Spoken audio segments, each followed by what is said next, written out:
Qizlar yigitlar bilan yozishuvda, SMSlarda ko'p mana shu xatolarga yo'l qo'yishadi. Bir qoidani yodingizdan chiqarmang. Hech qachon yigitingizga olayotganingizdan ko'proq bermang. Bezdirib qo'yasiz.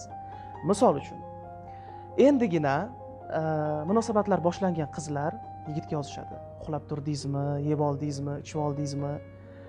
Emotsiyalarni hali farqiga bormay ulgurgan yigit kishi esa bundan to'yinadi va siz uni bezdirib qo'yasiz. O'qisa ham javob bermaslikni boshlaydi. Demak, qizlarga mana shu tavsiya. Ya'ni olayotganingizdan ko'p berib yormang. O'rtada sirni saqlab qoling va ko'proq uni yozishga undang. Yozishdan maqsad aslida qanaqadir bir harakatni hal qilib olish yoki oydinlik kiritib olish bo'lishi kerak.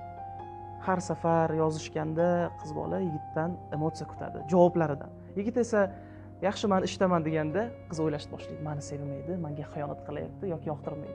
Aslida esa yoqtirmayapti emas, biz yigitlar SMSlashishni yoqtirmaymiz. Ana shunaqa ko'p SMSlashishni to'g'riroq.